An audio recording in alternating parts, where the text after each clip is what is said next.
Kalau saya sebut ahli Al-Quran, itu bukan hufad atau hafid Quran, bukan. Sering orang keliru memahami ahli Quran itu dengan hafid Quran yang hafal 30 juz, bukan. Ahli Quran itu kalau anda lihat dalam Al-Quran, termasuk dalam hadis, isyarat ahli Quran itu lebih ditujukan oleh Allah dan oleh Nabi SAW kepada orang-orang yang cinta dengan Al-Quran. Kalau disebutkan dalam hadis misalnya ahlul Quran, hadis sahih, ahlul Qurani ahlullahi wa khasatuh, ahli Quran itu adalah orang-orang yang memiliki hubungan spesial dengan Allah dan dikhususkan oleh Allah subhanahu wa ta'ala. Siapa ahli Quran ini? Kata para ulama, bukan sekedar yang hafal 30 juz, bukan, tapi spesifik orang-orang yang cinta dengan Quran, orang-orang yang senang dengan Al-Quran, yang dengan rasa cinta itu dia buktikan cintanya dengan banyak berinteraksi dengan Al-Quran. Saya sering katakan pada anda, ingat betul baik-baik ya, mahasiswi yang ada di sini terutama, awas jangan terjebak, hati-hati. Anda berkata cinta dengan Allah, kalau ditanya cinta Allah, semua mesti mengatakan cinta dengan Allah.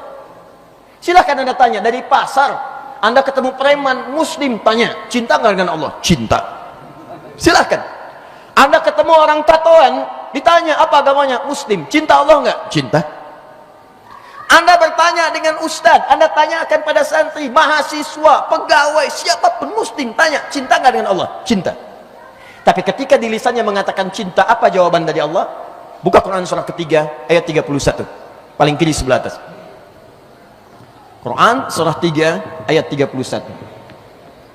Perhatikan kalimatnya. Qul, katakan Muhammad sallallahu alaihi wasallam, in kuntum tuhibbunallaha, jika kalian serius mencintai Allah. Nah, ini cinta dibagi dua nih oleh Quran. Ada cinta yang sekedar di lisan, ada cinta yang serius saat diungkapkan. Jadi kalau kalimatnya tidak menggunakan kata kuntum, kul in tuhibbunallaha, atau kul in tuhibbullaha, nunnya dibuang, ini menandakan hanya pernyataan cinta belaka. Saya cinta Allah, saya cinta Allah, saya cinta Allah. Semua lisan orang Islam mengatakan cinta Allah. Tapi oleh Allah kemudian dipertegas, diturunkan kata kuntum sebelum kata tuhibbun.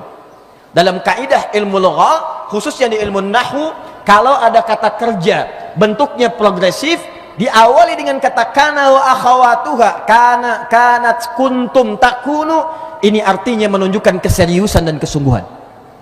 Kata Allah, jangan katakan saya cinta, saya butuh yang serius, kata Allah.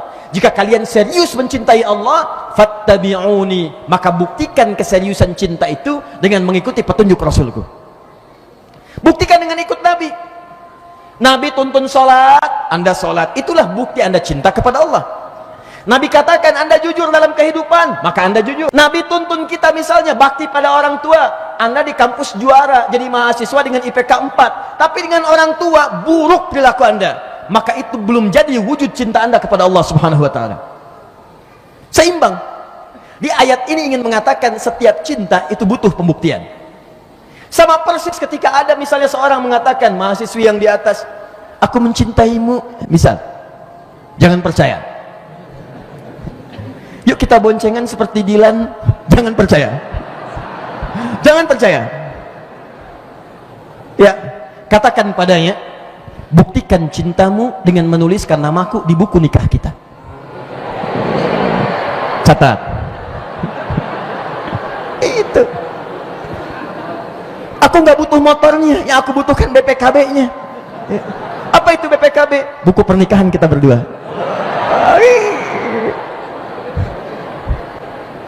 Ya. Tapi yang paling menarik, ketika Allah mengatakan ahlul Quran, yang cinta kepada Al-Quran, ini sesuatu yang indah. Apa pembuktian ahli Quran itu? Orang yang cinta dengan Quran itu buktinya apa? Maka pembuktiannya adalah, para ulama sepakat, seorang yang mencintai Al-Quran akan dibuktikan lewat kesungguhannya dalam berinteraksi dengan Al-Quran. Orang yang serius dalam berinteraksi dengan Al-Quran. Nah, kita pelan-pelan. Nah teman-teman sekalian, fokus baik-baik. Berinteraksi dengan Al-Quran ini, itu dibagi pada 3 bagian. Saya agak cepat. Ada 3 aspek. Pertama, ada yang sifatnya amalan pembuka bagi pemula yang ingin mengenal Al-Quran, ingin tahu tentang isi Quran, ingin mengenal bagaimana keistimewaan Al-Quran. Maka Al-Quran langsung memperkenalkan dengan satu nama cara kita berta'aruf dengan Al-Quran. Tak kenal maka ta'aruf, bukan tak sayang. Hati-hati, tidak semua yang kita kenali harus disayangi. Anda kenal dengan istri tetangga kan tidak harus langsung sayang. Bahaya gitu Pak kalau diajarkan. Waduh, Masya Allah, repot ya. Iqra bismi rabbikal ladzi khalaq. Quran surah ke-96 ayat yang pertama. Ini cara pertama. Kalimatnya berbunyi Iqra, berasal dari kata qiraah. Orangnya disebut dengan qari, baca, baca, baca, baca. Karena membaca adalah jendela pengetahuan untuk mendapatkan informasi dari bacaan yang ingin kita gali. Mustahil Anda tahu isi sesuatu kalau Anda nggak bisa baca. Disimpan di sini majalah dalam bahasa Jepang, Anda nggak bisa baca, bagaimana Anda bisa memahaminya? Dan semua orang belajar baca itu bukan untuk sekedar baca, untuk tahu isinya. Silahkan cek. Cuma anak-anak kecil, anak TK, anak pra-TK yang belajar mengejak baca hanya untuk baca, bukan tahu isinya. Cuma anak kecil. Jadi kalau Anda baca sesuatu cuma sekedar untuk baca, nggak paham isi, nggak pengen tahu isi, ini menunjukkan level Anda masih di TK. Silahkan lihat, anak TK kan begitu. BA baba, BUDI budi, ini ayah budi, ini ibu budi, ini anak budi, ini tetangga budi, ini kawan budi, ini nenek budi, ini kakek budi, ini mobil budi, ini sepeda budi, ini masjid budi. Jadi cuma dibaca saja. Ditanya siapa budi, siapa ya?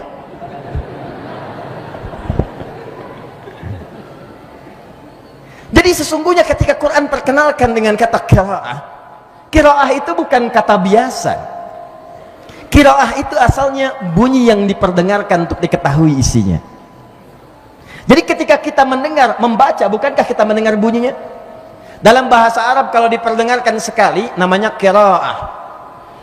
Bismillahirrahmanirrahim. Qiraah. Tapi kalau dia dibacakan berkali-kali, nyaris tanpa jeda, dan tidak pernah berhenti, baca lagi, baca lagi, baca lagi, maka rumusnya dalam ilmu nahwu rubah ke bentuk sighah mubalaghah. Rumusnya u'an, u'an, u'an, fu'lan, fu'lan, fu'lan. Terima kasih syakara, terima kasih banyak, syukran. Yang punya ampunan, ghafara, ghafir. Yang banyak ampunannya, gufran. Baca untuk mengenal sesuatu, terdengar bunyinya qiraah, qara'a, ikra. Kalau kita baca berulang-ulang, nggak pernah berhenti, nggak pernah bosan, Quran. Dari sini muncul kata Al-Quran. Kata para ulama ahli ulumul Quran, kenapa dinamakan Al-Quran? Di antara makna dan hikmahnya, karena Al-Quran ini disebut dengan Al-Quran karena banyak orang yang membacakannya nyaris tanpa bosan. Baca terus, baca terus, baca terus, gak pernah berhenti, dan gak ada yang bosan. Coba saya tanya pada Anda, maaf ya, maaf, Bapak Ibu baca Al-Fatihah sehari berapa kali? 15 atau 13? Yang 13 angkat tangan. Yang 15? 16? 17? 18? Anda baca berapa kali? Paling minimal kita baca 17 kali. Paling minimal. Bukankah sholat 17 rakaat? Ya, rumusnya 24, 4, 3, 4, subuh 2, zuhur 4, asar 4, maghrib 3, isya 4. Bukankah setiap rakaatnya baca Al-Fatihah? Jadi kita ini paling minimal sehari baca 17 kali Al-Fatihah. Pertanyaan saya, sampai hidup sekarang berapa ribu kali Anda baca Al-Fatihah? Pertanyaan paling jelasnya, dari sekian bacaan Al-Fatihah, ada nggak yang pernah mengeluh bosan baca Al-Fatihah? Saya selama mengajar sampai sekarang belum pernah dapat pengaduan, Ustadz pusing kepala saya. Kenapa? Baca Al-Fatihah. Silahkan Anda cek buku manapun, kitab manapun, novel yang paling bagus. J.K. Rowling punya novel yang terbaru, simpan kemudian di perpustakaan UPI. Baca, ada nggak yang baca sehari 17 kali? 2 kali udah disimpan, 3 kali bosan, 4 kali nggak ada kerjaan. Quran sehari 17 kali, nggak ada yang bosan. Dan karena ini mukjizat, setiap mukjizat itu pasti punya lawan. Apa lawannya? Setan. Makanya ketika kita tidak pernah bosan baca Al-Quran, setan membawa kantuk. Cuman Quran yang tidak pernah bosan dibaca, cuman saat dibaca cepat ngantuk. Cek kalau nggak percaya. Anda baca Al-Quran di internet 30 menit biasa, Masya Allah. Baca Al-Quran 3 menit Yasin Alhamdulillahilladzi. Karena mukjizat. Tapi poin yang pertama ingin disampaikan, qiraah itu artinya membaca untuk mengetahui isi bacaan. Jadi jendela pertamanya baca dulu. Kalau sudah bisa baca, nanti masuk pada level yang kedua, disebut dengan tilawah.